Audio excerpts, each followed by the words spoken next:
சிவபெருமானின் நெத்தியிலிருந்து விழுந்த ஒரு துளி நீரால் உருவான அங்காரகன்னு சொல்லக்கூடிய செவ்வாய் பகவானை அதிபதியாக கொண்டு காலபுருஷ சக்கரத்துல முதல் ராசியாக வலம் வரக்கூடிய மேஷ ராசி அன்பு சொந்தங்களுக்கு வணக்கம். பொதுவாக மேஷ ராசிக்காரங்க பார்க்கவே ரொம்ப துருன்னு இருப்பீங்க. அதே நேரத்துல கோபக்காரங்களாகவும் இருப்பீங்க. உங்ககிட்ட ஒரு பேசணும் அப்படின்னாக்கா கொஞ்சம் பயப்படுவான். ஆனா நீங்களே மற்றவங்களை தட்டி கொடுத்து, தம்பி அப்படி இல்லப்பா, வாப்பா, என்ன போன பிரச்சனை அப்படிங்கிற மாதிரி பேசுவீங்க.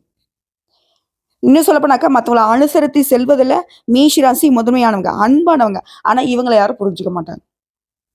தான் குடும்பத்தையும் சரி, சுற்றத்தார்கிட்டையும் சரி, ரொம்ப அன்பாகவும் அரவணைப்பாகவும் இருக்கிறது இந்த மேஷம் தான். மற்றவங்க மாதிரிலாம் இவங்க இருக்க மாட்டாங்க. சட்டுன்னு முடிவு எடுப்பாங்க. எதையும் பார்த்து பயப்பட மாட்டாங்க. வேகமாக செயல்படுவாங்க, விசுவாசமாக இருப்பாங்க. வேலை செய்யக்கூடிய இடத்துலையும் சரி, தன்னுடைய வேலையிலையும் சரி, ரொம்ப அர்ப்பணிப்போடு செயல்படக்கூடியவங்க. இதோட இவங்களை பொறுத்த வரைக்கும் நெருப்பு ராசி, செவ்வாய் பகவானை அதிபதியாக கொண்டவங்க. இதனாலவே இவங்க ரொம்ப ஆற்றலும் வலிமையும் அதிகமாக கொண்டவங்க. ஆனாலும் நிலையற்ற இயல்புடையவங்க. எந்த ஒரு சூழ்நிலையுமே அவங்க தாக்கு பிடிக்க மாட்டாங்க. இவங்க மேஷ ராசியில வந்து பார்த்தீங்கன்னாக்கா ஒரு இடத்துல வந்துட்டு வேலை செய்யறதுங்கிறது சாத்தியமில்லாத விஷயம். அவங்களுக்குள்ள தோணிக்கிட்டே இருக்கும். ஒருத்தருக்கு அடிமைப்பட்டு வேலை செய்யவே முடியாது. அதே போல எல்லாரும் ஈஸியா நம்புவாங்க. நான் பல பதிவுகளில் சொல்லியிருக்கேன். மேஷராசி அப்படின்னாவே அன்புக்கு அடிமையானவங்க. இதை பயன்படுத்திய நிறைய பேர் நிறைய இடங்கள்ல ஏமாற்றி இவங்களை தன்னுடைய பசிக்காக என்ன சொல்றதுங்க, அதாவது வேட்டையாடி சாப்பிட்ற மாதிரி இவங்களுடைய உழைப்பையும் இவங்களுடைய உன்னதத்தையும் எடுத்துன்னு இருக்காங்க. இருந்தாலும் மேஷம் வந்து அவங்களை தண்டிக்காம இது நாள் வரைக்கும் எப்படியோ இனிமேல இருக்கட்டுமே, பரவாயில்ல, அவங்க நல்லபடியா இருக்கட்டும் தான் வாழ்த்திட்டு தான் வராங்க. மேஷம் கஷ்டப்படுறதுக்கான காரணம் தனக்கு துன்பம் கொடுத்தவங்களும் நல்லா இருக்குன்னு நினைக்கிறது மட்டும்தான். நம்ம சொல்லக்கூடிய வார்த்தைகள் உண்மை அப்படின்னு மேஷராசிகள் நினைச்சுன்னா கமெண்ட் பாக்ஸ்ல பதிவிடுங்க. இதே போல மேஷ ராசி வந்து பார்த்தீங்கன்னாக்கா தன்னுடைய கஷ்டங்களை மறைச்சிக்கிட்டு ரொம்ப வந்து சிரிப்பு வெளியே காட்டக்கூடியவங்க. ஒருத்தர் சிரிக்கிறான் அப்படின்னாவே அவங்ககிட்ட நீங்க ஏதோ பிரச்சனை இருக்குன்னு கேளுங்க. ஒரு ஃப்ரெண்ட்ஸ் வட்டாரத்துலயோ, சொந்த பந்தத்துலயோ, இல்லை நம்ம வீட்லயே கூட ஒரு சிலர் வந்துருக்கா ரொம்ப சந்தோஷமா இருக்க மாதிரி சிரிச்சுக்கிட்டே இருக்கிற மாதிரி இருப்பாங்க. அவங்கள நீங்க கட்டாயம் கேட்டு பாருங்க. ஏன்னா மனிதனுடைய வாழ்க்கையில கஷ்ட நஷ்டங்கள் இல்லாம இருக்காது. எல்லா நேரமும் ஒரு மனுஷன் சிரிச்சுட்டே இருக்க மாட்டான். எல்லா நேரம் ஒரு மனுஷன் வந்து அழுதுகிட்டே இருக்க மாட்டான். நாங்க ஜோதிடம் பார்க்கக்கூடிய நேரங்கள்ல ஒரு சில ஜாதகங்கள் என்கிட்ட வரும். அப்ப நான் கேட்போம், இந்த ஜாதகத்தை சேர்ந்தவங்க எப்படிப்பட்ட குணாதிசயங்கள்? சிரிச்சுட்டே இருப்பாரா? ஆமாங்க, ரொம்ப சந்தோஷமா இருப்பாரு, நாங்க ரொம்ப சந்தோஷமா வச்சிருப்போம், ஒரு அப்பாவும் சொல்லுவாங்க. ஆனா நாங்க சொல்லுவோம், இல்ல, அந்த குழந்தைக்கு ஏதாவது பிரச்சனை இருக்கு, பொண்ணுக்கோ பையனுக்கோ பிரச்சனை இருக்கு, வேணா போய் கேட்டு பாருங்க. அந்த மாதிரி நாங்க சொல்லி அவங்க போய் கேட்டு அந்த குழந்தைங்களுக்கு இருக்கக்கூடிய பிரச்சனையை அவங்க சரி செய்த நேரம்லாம் உண்டு. வந்து என்கிட்ட சொல்லுவாங்க, ஆமா, நீ சொன்ன மாதிரி ஒரு பிரச்சனை இருந்திருக்கு, அதை அவன் வெளிக்காட்டாம மறைக்கிறதுக்கு ட்ரை பண்ணிட்டு இருந்திருக்கு. ஆமா, பெத்தவங்க வந்து பார்த்தீங்கன்னா குழந்தைகளை என்ன பண்ணு அப்படிங்கிறத நம்ம கண்காணிச்சுட்டே இருக்கணும். ஒரு குழந்தை ரொம்ப சோகமாவே இருக்குனாலையும் நம்ம கேட்கணும். ஒரு குழந்தை வந்து பார்த்தீங்கன்னாக்கா சந்தோஷமாவே இருக்குதுனாலையும் அதையும் நம்ம வந்துட்டு கண்காணிக்கணும். புரியுதுங்களா? இதோட ஜாதகத்தை வச்சு பார்க்குறோம். மேஷராசி குழந்தைகளுக்கு என்னன்னா, எல்லாரையும் நம்பிடுவாங்க ஈஸியா. ஸோ மேஷராசி பெற்றோர்களா இருக்கக்கூடிய பட்சத்துல நீங்க உஷாரா இருக்கணும். ஏன்னா அந்த குழந்தைகள் வந்து ஈஸியா போய் அங்கங்க தொப்புன்னு விழுந்துரும். நான் சொல்றது புரியுதுங்களா? ஒரு காதல் வைப்பறதோ, இல்லை யார்ட்டையும் வந்து ஈஸியா ஏமாந்துறதோ, மற்றவங்க செஞ்ச தப்புக்கு இது பொறுப்பேற்கிறதோ, இந்த மாதிரி தான் சொல்லுவாங்க இல்லையா? அந்த ஆடு யார் நம்புது, கசாப்பு கடைக்காரத நம்புது அப்படிங்கிற மாதிரி. எங்க மேஷ ராசிக்காரங்க யாரோ ஒருத்தர் சொல்லுங்க பார்க்கலாம் கமெண்ட் பாக்ஸ்ல. இல்லைங்க, நான் ரொம்ப தெளிவானவங்க, இது வரைக்கும் நான் யார்ட்டையும் ஏமாந்ததே இல்லை, அன்பு அதெல்லாம் கிடையவே கிடையாது, நான் பாசெல்லாம் கட்டுப்படவே மாட்டேன்னு சொல்ல முடியுமா? இப்போ கூட சொல்லுங்க. எதிர்த்து நின்னா போர்க்குணம் கொண்டவங்க தான். அப்படியே யாராலையும் எதிர்த்து நின்னா போரிடவே முடியாது. பேசி மாளாது, சண்டை போட்டு மாளாது, நின்று எதிரின்னு சொல்லி நின்ட்டாக்க இந்த மேஷராசியை வீழ்த்தவே முடியாது. ஆனா அன்புங்கிற ஒரு ஆயத்தை எடுத்து இந்த மேஷராசி வெளிப்படையா இருக்கிறதுனாலவே இது நாள் வரைக்கும் கஷ்டங்களுக்கு காரணமா இதுதான் நிக்குது. அதுக்கான நான் குணத்தை மாத்திக்க முடியுமா கடவுளே அப்படின்னு கேட்டா கண்டிப்பா மாத்த முடியாது. ஆனா விழிப்புணர்வா இருக்கு. உங்களை பத்தின புரிதல் உங்களுக்கு இல்லாதனாலதான் இது நாள் வரைக்கும் கஷ்டங்கள் நஷ்டங்கள் தொடர்ந்துகிட்டு இருக்கு. அதை நம்ம தெளிவுபடுத்துறதுக்கான தான் இந்த பதிவு. உங்களுக்கு நிச்சயமா இருண்டு போன வாழ்க்கைக்கு ஒரு ஒரு அகல் விளக்காவது வெளிச்சம் கொடுக்கும். புரியுதுங்களா? நிச்சயமா நல்ல ஒரு மாற்றம் வரப்போகுது. இந்த பதிவு என்னன்னா, ஆனி மாதம் முடிந்து ஆடி மாதம் பிறந்திருக்கு. ஆடி மாதம் அப்படின்னாவே அம்மன் வழிபாட்டுக்கு உரிய மாதம், தெய்வ வழிபாட்டுக்கு உரிய மாதம். முன்னோர்கள் வந்து பார்த்தீங்கன்னாக்க எல்லா மாதங்கள்லயும் வந்து திருமணம் பண்ணலாம். ஆனா அந்த ஆடி மாதத்துல திருமணம் சுப நிகழ்ச்சிகளை நிறுத்தி வைங்க. தெய்வங்களுக்காக அர்ப்பணிக்கப்பட்ட மாதம் இந்த ஆடி மாதம். இப்ப எல்லாம் வந்து பார்த்தீங்கன்னாக்கா வில்லேஜ் சைட்ல நிறைய அம்மனுக்கு திருவிழாக்கள் நடந்துகிட்டே இருக்கும். பார்க்கவே ரொம்ப கோலாகலமா இருக்கும். வெளிநாட்டுக்கு போனவங்கலாம் வந்து ஊருக்கு வருவாங்க. குலதெய்வத்தை வழிபாடு செய்கிறேன், சாமி செய்கிறாங்க ஊரில் அப்படின்ற மாதிரி நிறைய பேர் போகிறத வரதை பார்த்துருப்பீங்க. ஸோ இந்த மதத்தில் நீங்களும் உங்களுக்கு சொல்கிறது என்னன்னா, கட்டாயம் நீங்கள் வந்து வீட்டில் வந்து திருவிழாக்கள் இப்போ செய்கிறீங்களோ செய்யலையோ, இல்லைங்களா அந்த மாதிரி ஒரு பழக்க வழக்கமே இல்லைன்னா கூட பரவாயில்ல. குலதெய்வ வழிபாடு கட்டாயம் ஒரு முறையாவது குடும்பத்தோட போயிட்டு அந்த நீங்கள் எப்படி அந்த குலதெய்வத்தை வழிபாடு செய்வீங்களோ அதை செஞ்சுட்டு வாங்க. வீட்டில் சுபக்ஷம் நிலைக்கும். இந்த வருஷம் முழுக்க நீங்கள் செய்யக்கூடிய வழிபாடு எந்த அளவுக்கு பலன் கொடுக்குதோ இல்லையோ, ஆனால் இந்த ஒரு மாதத்தில் நீங்கள் செய்யக்கூடிய குலதெய்வ வழிபாடு உங்களுக்கு ஈடு இணை இல்லாத அளவுக்கு துணை வரும். நிறைய பேசிட்டோம். பிடிச்சிருந்தா பாருங்களேன், ஸ்கிப் பண்ணிடுங்க.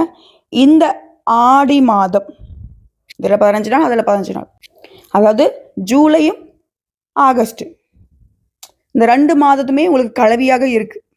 ஸோ இந்த மாதம் எப்படி நம்ம வாழ்க்கையில் ப்ளே பண்ண போகுது, நல்லது என்ன கெட்டது என்ன, அதிர்ஷ்டம் வருமா யோகம் வருமா, நம்ம எதிர்பார்ப்பு பாசிட்டிவாக வச்சுப்போமே. கண்டிப்பாக மேஷ ராசிக்காரங்களே உங்களுடைய நல்ல மனசுக்கு நல்ல காலம் பிறந்துடுச்சு. இந்த ஆடி மாதம் அஷ்டலட்சுமி கடாட்சம் உங்களுக்கு கிடைக்கும். இந்த ஆடி மாதத்துல இன்னொரு விஷயம் என்னன்னா, ஆடி கிருத்திகை, ஆடி பெருக்கு, ஆடி அமாவாசை, ஆடி பூரம், ஆடி பெருக்குன்னு சொல்லிட்டு நிறைய நிகழ்ச்சிகள் இந்த மாதத்துல நடக்க போகுது. கடவுளுடைய ஆசி பரிபூர்ணமா நிறைஞ்ச மாதம் இந்த ஆடி மாதம்.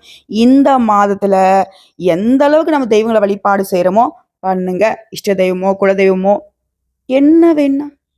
மேஷ ராசிக்கு இந்த மாதம் முழுவதுமே உடைய ராசிநாதன் செவ்வாய் 5ஆம் இடமான பூர்வ புண்ணியஸ்தானத்துல இருக்கிறதுனாலையும், சுக்கிரன் 2ஆம் இடத்துல இருக்கிறதுனாலையும் பணவரவு சிறப்பா இருக்கும்.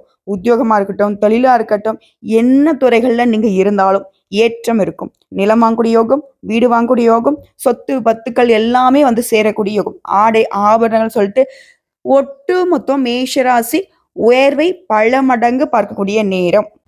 இப்போ ஒரு சிலர் வருவாங்க, ஆமா அப்படி நீ சொல்றலாம் நடந்துருமா, போமா அப்படின்லாம் பேசுவாங்க. ஆனால் சொல்கிறேன், எழுதி வச்சுக்கோங்க. சட்ட சிக்கல் இருக்கா, ஏதாவது பிரச்சனைகள் இருக்கா, எதுவாக நான் சரி, ஒட்டு மொத்தம் விழக்கூடிய நேரம். குடும்பத்திலுமே மகிழ்ச்சி பிறக்கும் நேரம். இது நாள் வரைக்கும் குடும்பத்தில் ஆளுக்கு ஒரு பக்கம், எப்போ பார்த்தாலும் ஏதோ துக்கம் நடந்த வீடு மாதிரி சோகத்தில் இருக்கிற மாதிரி தான் இருந்துச்சு. தப்பா நினைக்கவன். அப்படி இருந்த வீடு கல்யாண வீடு மாதிரி கலகலப்பாக இருக்கும். இப்பெல்லாம் எங்க அம்மா கல்யாண வீடு கலகலப்பாக இருக்கு, அதுவுமே வந்து பார்த்தோன்னாக்கா உம்முன்னு தான் இருக்க வேண்டிய சூழ்நிலை அமையுது. பொருளாதாரம் தான், பணக்கார வீடு என்னன்னு சொல்லு கலகலப்பா இருக்கிற மாதிரி. சரிங்க, பணக்கார வீட்டில் கல்யாணம் நடக்கிற மாதிரி வீட்டில் கலகலப்பு நிறைய போகுது. இப்போ மேஷராசி யோசிப்பாங்க, நீ என்னவா பலன் சொல்றே, என்ன சொல்லிட்டு இருக்க, ஜோதிடனாக்கா எப்படி சொல்லுவாங்க தெரியுமா, அந்த ஒரு மாதிரி நவகரங்கள்லாம் சொல்லி அவங்களாம் அங்க இருக்காங்க சொல்லி ஒரு மாதிரி சொல்லுவாங்க, அப்பதான் வந்து அது ஜோதிடம் அப்படின்னு சொல்லுவாங்க. நான் சொல்றேன், அதெல்லாம் சொன்னா உங்களுக்கு புரிய போகுதா? பாமர மக்களுக்கும் எளிமையாக புரியக்கூடிய விதத்துல இந்த கிரகங்கள் இங்க இருக்கிறது, அதற்கான பலன் என்ன அப்படிங்கறத மட்டும் தான் நாங்க பேசிக்கிட்டு இருக்கோம். ஸோ அப்படிதான் சொன்னாதான் நாங்கள் ஜோதிடர் நீங்க ஒத்துப்பீங்க அப்படின்னாக்கா அதையும் சொல்லிடலாம், ஒன்றும் தப்பு கிடையாது. ஆனா பாமர மக்களுக்கு புரியணும். அதே போல ஒரு சிலர் என்ன பண்றாங்க அப்படின்னாக்கா, பெரிய பெரிய ஆட்களுக்கான ஜோதிடம் மட்டும் சொல்றேன். அப்போ கூலி வேலை செய்யறவங்க, தனியார் துறையில் இருக்கவங்க, எந்த வேலை செய்ய விவசாயம் பார்க்குறவங்க, இவங்களுக்கெல்லாம் பலன் என்ன? நம்ம சொல்லக்கூடிய பலன்கள் எல்லாமே எல்லாருக்குமே பொருத்தமாகக்கூடிய ஆண்கள், பெண்கள், சின்னவங்க, பெரியவங்க, எந்த துறைகள்ல இருந்தாலும் சரி, பணக்காரங்களோ ஏழையோ யாராக இருந்தாலும் எல்லாருக்கும் பொருத்தமாகக்கூடிய பொது பலன்கள் தான் சொல்லப்படுது. கணக்கு எடுத்துட்டாக்க 100க்கு 75% நம்ம சொல்லக்கூடிய விஷயங்கள் தான் உங்க வாழ்க்கைக்கு பொருத்தமாகும். மீதி கூட இந்த 25% மட்டும்தான் உங்களுடைய பிறப்பு ஜாதத்தின் அடிப்படையில மாற்றத்தை கொடுக்கும். இப்ப யோசிப்பீங்க, அதை எப்படி நீ பொதுவா சொல்லுவ அப்படின்னா, இப்ப நீங்க முன்னாடி சொன்னீங்க இல்லையா, இப்போ ஒரு சில ஜோதிடர்கள் என்ன பண்றான் அப்படின்னா, நமக்கு முன்னாடி இருந்து அவங்களுடைய கஷ்டங்களை சொல்லி ஒரு விதத்துல வந்துட்டு ஒரு தெளிவு ஏற்படுறதுக்கு வந்து கேள்வி கேட்டா, அவங்க திருப்பியும் கேள்வி கேட்க முடியாத அளவுக்கு ஒரே வார்த்தையில பதில் சொல்லிடுறேன். அவங்க என்ன கேட்க போனாங்களோ, என்ன வந்து எந்த விஷயத்துக்காக அவங்க ஜோதிடம் பார்க்க போனாங்களோ அதுவே அவங்களுக்கு மறுக்கப்படுது. அந்த மாதிரி கட்டாயம் இருக்கக்கூடாது. ஜோதிடம் அப்படிங்கிறது, ஜோதினா என்னங்க, வெளிச்சம். உங்களுக்கு புரியாத சில விஷயங்களை, சூட்சமங்களை தெரியப்படுத்துறது தான் எங்களுடைய வேலை. ஸோ அந்த வகையில தான் அந்த பதிவு உங்களுக்கு பயனுள்ளதா இருக்கும். தனிப்பட்ட முறையில் என்ன நடக்கட்டும்ப்பா தம்பி, இந்த மாதம் வந்து உங்களுக்கு அதிர்ஷ்டமா தான் இருக்கும், பரவாயில்ல ஓரளவுக்கு நீ சமாளிச்சிக்கலாம், நல்லா இருப்ப போ அப்படின்னு சொன்னா அது ஓகே. இல்லை ஏதாவது கிரகங்களுடைய அமைப்பு சாதகமா இல்லை, கொஞ்சம் எச்சரிக்கையா இருந்துக்கப்பா, பணம் விஷயத்துல கவனமா இருந்துக்கோ, யாரையும் நம்பாத, அதே மாதிரி எங்கேயாவது போகணும் வரணும்னாக்கா கொஞ்சம் பார்த்துக்கோ, அதே மாதிரி ரொம்ப முயற்சி பண்ணாத, கோவப்படாத, இதெல்லாம் நாங்கள் சொன்னங்க அப்படின்னாக்கா அவங்க அது கொஞ்சம் புரிஞ்சுப்பாங்க. கரெக்டு தான், அவங்க சொல்லி அமிச்சாங்க, நம்ம இந்த மாதிரி விஷயங்கள்லாம் கொஞ்சம் கடுமையா வரப்போ அமைதி காப்போம், பொறுமை காப்போம் இப்படின்னு நினைப்பீங்க இல்லையா, இதுதான் உங்களுக்கு வழிகாட்டுது. ஸோ அப்படிப்பட்ட வழிகாட்டுதலோட தான் இந்த பதிவு உங்களுக்கு தொடங்குது. இப்போ வந்து தலைப்பு பத்திரமே, காலகாலமாக கஷ்டப்படக்கூடிய மேஷ ராசிக்காரர்களுக்கு இந்த ஆடி மாதம் அற்புதமான மாதம். இது வந்து தெய்வ வழிபாட்டுக்கு மட்டும் இல்ல, மேஷராசியோட வாழ்க்கைக்குமே ஒரு உன்னதமான மாதம்னு சொல்லலாம். அதாவது இந்த மாதம் முழுவதுமே நவகிரகங்களுடைய தலைவனை பொறுத்து அந்த மாதம், தமிழ் மாதங்களுடைய பிறப்பே இருக்கு. அந்த வகையில கடகராசியில சந்திரனுடைய சில காலமும், அதை அடுத்து சுக்கிர பகவானுடைய சில நாட்களும் சஞ்சரிப்பார். ஆடி மாதம் தொடங்கறதுக்கு முன்னாடி என்னாச்சு, சனி வக்ர பயிற்சி ஆச்சு. பல வாரங்களா வந்து உலகையே ஆட்டி படைச்சிட்டு இருந்த செவ்வாய் கேது அவங்களுடைய சேர்க்கை வந்து விலக போகுது. செவ்வாய் பயிற்சி ஆடி மாதம் நடக்குது. இந்த கோள்களுடைய சஞ்சாரத்தினுடைய அடிப்படையில இந்த மேஷ ராசிகளுக்கு அதிர்ஷ்டம் கைகூட போகுது, வேகம் அதிகரிக்க போகுது. ஆடி மாதம் அனுகூலமான மாதம். கடந்த பல வாரங்களா கேதுவோட இணைந்த இந்த செவ்வாய் மூலம் பல வகைகள்ல மேஷராசி இப்படி ஒரு கஷ்டம் ஒருத்தனுக்கு வாழ்க்கையில வரவே கூடாது சொல்லக்கூடிய அளவுக்கு படாத பாடுபட்டுருக்கீங்க. எதை தொட்டாலையும் தடை தாமதம், எங்க போனாலும் பிரச்சனை, வம்பு வழக்கு, அது இதுன்னு சங்கடத்து மேல சங்கடம், நொந்து நூடுல்ஸ் ஆகி உட்காந்துருக்கப்பான்னு சொல்லுவாங்க இல்லையா, அந்த நிலையை மேஷம் அனுபவிச்சுக்கிட்டு இருந்தீங்க. ஆனா அந்த நிலையில மாற்றம் வருது. திண்ணையில படுத்துருந்தவங்க திடுக்குன்னு வச்சான் வாழ்க்கை, கூரையில இருந்தவனுக்கு கூரையை பிச்சுக்கிட்டு கொண்டுச்சான் யோகம்ங்கிற மாதிரி மேஷ ராசிக்கு இந்த ஆடி மாதம் அதிர்ஷ்டத்தை அள்ளி தரப்போகுது. இப்போ ஒரு சிலர் சொல்லுவாங்க, ஆமா அப்படியே பெரிய ஜோதிரி நீ சொல்லிட்டா அப்படியே பழிச்சிருமா என்ன? கண்டிப்பா பழுக்கும். இந்த உலகத்துல எல்லாருக்கிட்டையுமே ஒரு மேஜிக் இருக்கு. இந்த நாக்கு தாங்க அதோட மேஜிக். நம்ம நாக்கு சொன்னா அது பழிக்கும். நீங்க ஒரு நல்ல விஷயத்த வந்து சொல்லிக்கிட்டே இருங்களேன், கட்டாயம் அது நடக்கும். இதனால தான் நான் வந்து ஜோதிடத்துல வந்து சொல்லி அனுப்புறது, யாருக்கும் வந்து சாபம் கொடுக்காதீங்க. உங்களுக்கு ஒருத்தங்க வந்து கஷ்டத்தையே கொடுத்துருந்தாலும் சரி, அவன் வந்து நல்லா இருக்குன்னு சொல்லிட்டு போங்க. என்கிட்டலாம் ஒரு நாளைக்கு நிறைய ஜாதகங்கள் வருது. அந்த ஜாதகத்துல வந்து எல்லாரும் கொடுத்துட்டு எங்களுக்கு வந்து அவங்க அது பண்ணிட்டாங்களோ, இது பண்ணிட்டாங்க, சூனியம் பண்ணிட்டாங்க போல, அது பண்ணிட்டாங்க. ஸோ ஒரு மாதிரி அவங்களையே தாண்டி அந்த கஷ்டங்கள் வந்து அவங்களை அந்த மாதிரி யோசிக்க வைக்குது. அந்த நேரங்கள்ல அவங்க வந்து அவங்க நல்லாவே கூடாது, அவங்களுக்கு ஏதாவது பண்ண முடியுமாலாம் கேட்பாங்க எங்ககிட்ட. ஆனா நாங்க சொல்றது என்னன்னாக்கா, நாங்க ஜோதிடத்துல நவகிரகனுடைய அமைப்பு, உங்களுடைய கட்டமைப்பு எப்படி இருக்கு, எந்த கிரகங்கள் எங்க இருக்காங்க, இப்ப காலம் நேரம் எப்படி இருக்கு, பின்னாடி உங்களுக்கு கால நேரம் மாறுதா, இந்த மாதிரியும் அதை தாண்டி உங்களுக்கு வந்து எந்த மாதிரியான பரிகாரங்கள் செய்தா சிறப்புங்கிறத மட்டும் தாங்க சொல்ல முடியும். இந்த சூனியம் அநியம் எல்லாம் பண்றதெல்லாம் வந்து பார்த்தீங்கன்னா அதெல்லாம் சுத்த போய். ஜோதிடம் மட்டும்தாங்க அறிவியல் ரீதியா உண்மை. அது வந்து புரிஞ்சுக்கோங்க, சரிங்களா? ஸோ இந்த மாதத்துல மேஷராசி நீங்க எதையும் யோசிக்க வேணாம். என்ன நினைக்கிறீங்களோ அதை திட்டமிடுதலோட அணுகுங்க, முயற்சி பண்ணுங்க, நல்லதே நடக்கும். இந்த செவ்வாய் பயிற்சி உங்களுக்கு வந்து உங்கள் அதிபதியுடைய அந்த கேது சேர்க்கை விலகி இருக்கிறதுனால நல்ல காலம். மிகப்பெரிய மாற்றம்னு சொல்றது, உத்தியோகத்துல இருக்கிறவங்களுக்கு திடீர் அதிர்ஷ்டம் அல்லது விரும்பிய இடமாற்றம், எதிர்பாராத வாய்ப்பு கிடைக்கும், திடீர் வருமானம் அதிகமாகும் மற்றும் பொருளாதாரத்துல மேம்பாடு சாத்தியமாக போகும். குறிப்பா மேஷ ராசிகளுக்கு இந்த மாதத்துல வரக்கூடிய கிரக நிலைகள் எல்லாமே சாதகமா நிக்குது. புத ஆதித்ய யோகம், குரு மங்கள யோகம், சுக்கிர மங்கள யோகம், இது எல்லாமே ஒரு விதத்துல உங்களுக்கு சாதகம். பொருளாதாரத்துல நிறைவு ஏற்படுது. தொழில திடீர் திருப்பங்களும் திரவிய லாபமும் கிடைக்க போகுது. இந்த நவகிரகளே சுபகிரகம்னு சொல்லக்கூடிய குரு பகவானுமே தொடக்கத்துல உங்களுடைய ராசியிலே வீற்றிருக்கிறார். அவருடைய பார்வைங்கிறது 5, 7, 9ஆம் இடங்கள்ல பதியுது. பூர்வ புண்ணிய ஸ்தானத்தையும் குரு பார்க்கறதுனால தெய்வ பலம் உங்களை வழி நடத்தும். இதனால கவலையே வேணாம், உங்களுக்கு அனுகூலம் தான். தெய்வங்களை வந்து உங்களை தேர்ந்தெடுத்துச்சு. புகழ்பெற்ற புராணத்தலங்களுக்கு போயிட்டு வரதுக்கான வாய்ப்பு கூட அமையும். அந்த மாதிரி ஒரு நல்ல காரியம் உங்களுக்கு இல்லம் தேடி வந்துச்சுன்னா மறுக்காதீங்க, போயிட்டு வாங்க. வேலையெல்லாம் ஒதுக்கிட்டு போயிட்டு வாங்க. நல்ல ஒரு மாற்றம் எதிர்பார்த்துட்டு இருக்கலாம். பிள்ளையுடைய கல்வி சம்மந்தமாகவும் கல்யாணம் சம்மந்தமாகவும் எடுக்கக்கூடிய முயற்சிகள் கைக்கூடி வரும். பூர்வீக சொத்துக்கள்லாம் பாகப்பிரிவினா சுமூகமா முடியும். ஏன்னா குருடைய பார்வை உங்களுக்கு பலமா இருக்கு. சப்தமஸ்தானம் புனிதம் அடையுது. இதனால மங்கள ஓசை மனையில கேட்க வழி பிறக்கும். தங்கு தடையில்லாத எல்லா விஷயங்களும் தானா உங்களை வந்து சேரும். தடைகள் எல்லாமே விலகும். ஜென்ம ராசியில ராகும் சப்தமஸ்தானத்துல கேதுவும் இருக்கிறதுனால அங்கேயே குருடைய பார்வை பதிகிறதுனால இதுவரைக்கும் உங்களுக்கு இருந்த சிக்கல்கள் எல்லாமே விலகி நன்மைகள் வரப்போகுது. உத்தியோகம் சம்பந்தமா புதிய முயற்சிகள் செய்யறீங்கன்னா கைகூடும். 9ஆம் இடத்த குருவனுடைய பார்வை பார்க்கறதுனால வெளிநாட்டுல இருக்கக்கூடிய நிறுவனங்கள்ல இருந்து உங்களுக்கு அழைப்புகள் வரும். புதிய வண்டி வாகனங்கள் வாங்கக்கூடிய முயற்சிகள்ல ஆர்வம் காட்டுவீங்க. அண்ணன் தம்பிகளுக்குள்ள இருந்த அந்த அரசல் புரசல்லாம் மாறப்போகுது. குருவை வியாழக்கிழமைகள் தோறும் வழிபாடு செய்யறது மேலும் நட்பலன்களை பெறதுக்கான மேஷ ராசிக்கு ஒரு வழி. இதோட ஆடி 7ஆம் தேதி சிம்ம ராசிக்கு புதன் வரார். 3, 6 இந்த இடங்களுக்கு அதிபதியான புதன் பூர்வீக புண்ணிய ஸ்தானத்துக்கு வர்றப்போ நல்ல வாய்ப்புகள் எல்லாம் தேடி வரும். நம்பிக்கைக்குரிய விதத்துல நண்பர்கள்லாம் நடந்துப்பாங்க. முக்கிய புள்ளிகள்லாம் உங்களுக்கு முன்னேற்றத்துக்கு உதவிகரமா இருப்பாங்க. யாருங்க அந்த முக்கிய புள்ளி? விஐபிகள்னு சொல்லுவாங்க. அவங்கதான். உத்தியோகத்துல இருக்கிறவங்களுக்கு ஊதிய உயர்வும் பதவி உயர்வும் எதிர்பாராத விதங்கள்ல வந்து சேரும். ரொம்ப நாளா கோர்ட்டு கேஸ் வம்பு வழக்குன்னு அலைஞ்சிக்கிட்டு இருக்கீங்களா? அதெல்லாம் உங்களுக்கு சாதகமா அமையும்.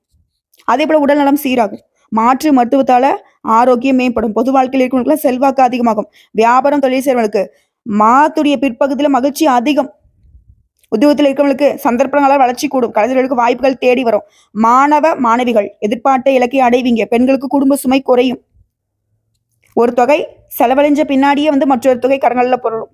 ஆனா பொறுமை தேவை. அவன் பண தேவைகள் பூர்த்தியாகும். அதே நேரத்தில் கொஞ்சம் சுப செலவுகளும் வந்து சேரும். ஓகேங்களா? ஸோ இப்போ வரைக்கும் பார்த்தது மேஷத்திற்கான ஆடி மாத பொது பலன்கள். இப்போ நட்சத்திர பலன்களை பார்க்கலாம். அன்பும் பண்பும் நிறைந்த மேஷ ராசி அன்பர்களுக்கு எதிர்பாராத நன்மைகள் வந்து சேரும். இப்போ அஸ்வினி நட்சத்திரம். மற்றவங்க ஆச்சரியப்படக்கூடிய வகையில முன்னெடுத்து அடைந்து வரக்கூடிய உங்களுக்கு இந்த ஆடி மாதம் திட்டமிட்டு செயல்பட வேண்டிய மாதம். பூர்வ புண்ணிய புத்திர ஸ்தானமான 5ஆம் இடத்துல கேது சஞ்சாரம் பண்றாரு. குடும்பத்தில் இருக்கிறவங்களும் அனுசரிச்சு நடந்துக்கோங்க. பிள்ளைகளுடைய நலன் அக்கறை கொள்வதும் பூர்வீக சொத்து விவகாரங்களை அவசரப்படாமல் இருக்கிறதும் நன்மையை ஏற்படுத்தும். மாதம் முழுவதுமே யோகக்காரகனான ராகு லாபஸ்தானத்துல சஞ்சாரம் பண்றதுனால எடுக்கூடிய முயற்சிகள் வெற்றி பெறும். வரவேண்டிய பணம் கைக்கு வரும். முடங்கி கிடந்த தொழில முன்னேற்றத்தை அடைவீங்க. சிறு வியாபாரிகள் கூட நீங்க எதிர்பார்த்த ஆதாயம் கிடைக்கும். சுகஸ்தானமான 4ஆம் இடத்துல சூரிய சஞ்சாரம்ங்கிறது உடல்நிலையில இருந்து வந்த சங்கடங்களை தோன்றி மறைய வைக்குது. எதிரால இந்த சங்கடங்கள் இருந்தாலும் அதை சமாளிக்கக்கூடிய நிலையில உங்களுக்கு ஆற்றல் உருவாகும். குடும்பத்தில் நிம்மதியான சூழ்நிலை ஏற்படும். கணவன் மனைவிக்கிடையே இணக்கம் உண்டாகும். புதுசா வீடு வாகனம் வாங்கக்கூடிய யோகம் இருக்கு. அது சம்பந்த முயற்சிகளுமே வெற்றி பெறும். விவசாயிகளுக்கு மாத்திரை பிற்பகுதியில் ஆதாயம் அதிகமாகும். குடும்பத்துல பொன் பொருள் சேரும். பணியர்களுக்கு தனியார் அரசாங்கத்திலேயே ஆண்களோ பெண்களோ ஒருத்தர் கீழே கை கட்டி கூலி வேலை செய்தாலும் சரி, ஒருத்தர் கீழே வேலை பார்க்குறீங்களா, எதிர்பார்த்த மாற்றம் கிடைக்கும். செல்வாக்கு அந்தஸ்து அதிகமாகும். உங்களை பொறுத்தவரைக்கும் சந்திராஷ்டம் ஆகஸ்ட் மாதம் 3ஆம் தேதி. அந்த ஒரு நாள் எங்கும் கவனம் எதிலும் கவனம். இதுவே அதிர்ஷ்டம் தரக்கூடிய நாட்கள். ஜூலை எடுத்துட்டுனாக்கா 25, 27. இதுவே ஆகஸ்ட் மாதம்னாக்க 7, 9, 16. இந்த நாட்களை ஏதாவது நல்ல காரியங்கள் செய்யணும்னாக்க தாராளமா செஞ்சுக்கோங்க. உங்களுக்கு அதிர்ஷ்டத்தை கொடுக்கும். உங்களை பொறுத்த வரைக்கும் பரிகாரம் அனுதினமும் விநாயகர் பெருமனை வழிபாடு செய்வதனால சங்கடங்கள் விலகும். அடுத்து பரணி நட்சத்திரம். நினைச்சது சாதிக்கூடிய உங்களுக்கு, சாதிக்கிற வரைக்கும் ஓய்வின்றி உழைக்கூடிய உங்களுக்கு ஆடி மாதம் முன்னேற்றமான மாதம். ஏன்னா அதிர்ஷ்டகாரகனான சுக்கிரன் ஜூலை 27ஆம் தேதி தனஸ்தானத்துல ஆட்சியாக சஞ்சரிக்க போறார். பொன் பொருள் சேர்க்கை அதிகமாகும். பணப்புழக்கம் உண்டாகும். குடும்பத்தில் நிம்மதியான நிலை ஏற்பட போகுது. புதுசா வீடு வாகனம் ஆபரணம் இது போன்ற கனவுகள் நனவாகும். இதோட ஆகஸ்ட் 8 முதல் புதனுடைய சஞ்சாரமும் சாதகமா இருக்கிறதுனால வியாபாரிகளுக்கு எதிர்பார்த்த ஒப்பந்தம் கிடைக்கும். வங்கியில கேட்ட பணம் வந்து சேரும். வாங்க நினைச்சது எல்லாத்தையும் வாங்க போறீங்க. பணியாட்கள் தனியார் துறை அரசாங்கத்துறை ஆண்கள் பெண்கள் ஒருத்தர் கீழே கூலி வேலை செய்தாலும் சரி, அதாவது ஒருத்தர் கீழே நீங்க வேலை பார்க்குறீங்க, உங்களை பொறுத்த வரைக்கும் முன்னேற்றம் உண்டாகும். ராசிநாதன் செவ்வாய் ஜூலை 30ஆம் தேதி அன்னையிலிருந்து சத்ரு ஜெயஸ்தானத்துல சஞ்சரிப்பதனால உடல்நிலை இருந்த சங்கடங்கள் விலகும். நினைச்ச வேலை நடக்கும். தொழில் வியாபாரம் வேலையில் இருந்த எதிர்ப்புகள் மறைமுக தொல்லைகள் இருந்த இடம் தெரியாமல் போகும். இழுபறியாக இருந்த வழக்கல் எல்லாம் முடிவுக்கு வரும். செல்வாக்கு உயரும். அரசியல்வாதிகளுக்கு எதிர்பார்த்த பொறுப்பு பதவிகள் கிடைக்கும். காவல்துறையிற்கு நீண்ட நாள் கனவு நனவாகும். குடும்பத்தில் இருந்து வந்த பிரச்சனைகள் முற்றிலுமா விலக போகுது. மாணவர்களுக்கு படிப்புல அக்கறை கொடும். உங்களை பொறுத்தவரைக்கும் சந்திராஷ்டம் ஆகஸ்ட் மாதம் 4ஆம் தேதி. அந்த ஒரு நாள் எங்கும் கவனம் எதிலும் கவனம். இதுவே அதிர்ஷ்டம் தரக்கூடிய நாட்கள். ஜூலை 24, 27, ஆகஸ்ட் மாதம் 6, 9. இந்த நாட்களை நல்ல காரியங்களை செய்ய பயன்படுத்திக்கலாம். உங்களை பொறுத்த வரைக்கும் பரிகாரம் அனுதினமும் லட்சுமி நரசிம்மரை லட்சுமி நாராயணரை வழிபாடு செய்ய உடைய வேண்டுதல்கள் எல்லாமே பலித்தமாகும். அடுத்து கார்த்திகை நட்சத்திரம் 1ஆம் பாதம். எந்த நேரத்திலையும் தன்னுடைய செல்வாக்கை இழக்கக்கூடாதுன்னு ரொம்ப கண்ணும் கருத்துமா செயல்படக்கூடிய உங்களுக்கு ஆடி மாதம் சிந்தித்து செயல்பட வேண்டிய மாதம். சுகஸ்தானமான 4ஆம் இடத்துல சூரியனுடைய சஞ்சரிப்பு அலைச்சலை அதிகப்படுத்தும். எதிர்பார்ப்பை இழுபறியாக்கும். உடல்நிலையில சின்ன சின்ன பாதிப்புகளை உண்டாக்கும். சகாயஸ்தானத்துல சஞ்சரிக்கூடிய குருவுடைய பார்வை களத்திர பாக்கிய லாபஸ்தானங்களுக்கு கிடைக்கிறதுனால கணவன் மனைவிக்கிடையே ஒற்றுமை அதிகமாகும். நண்பர்களுடைய ஒத்துழைப்பு கிடைக்கும். திருமண வயதிலுக்கு தகுதியான வரன் வந்து சேரும்.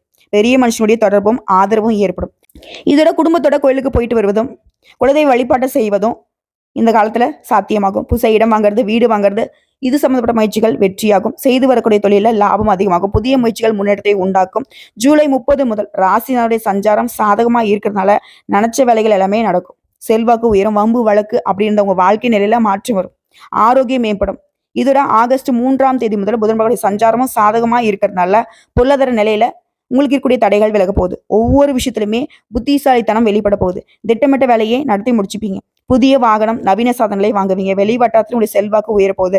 கடன் தொல்லைகள் நீங்க போகுது. விவசாயிகளுக்கு உங்களுக்கு ஏற்பட்ட பிரச்சனைகளுக்கு முடிவு வரும். விளைச்சல்ல லாபம் உண்டாகும். வேலையில் ஏற்படுத்த பிரச்சனைகள், வழக்குகள் உங்களுக்கு சாதகமாக முடியும். தடைப்பட்ட பதவிகளில் உயர்வு கிடைக்கும். உங்களை பொறுத்தவரைக்கும் சந்திராஷ்டமம் ஆகஸ்ட் 5ஆம் தேதி. அந்த ஒரு நாள் எங்கும் கவனம், எதிலும் கவனம்.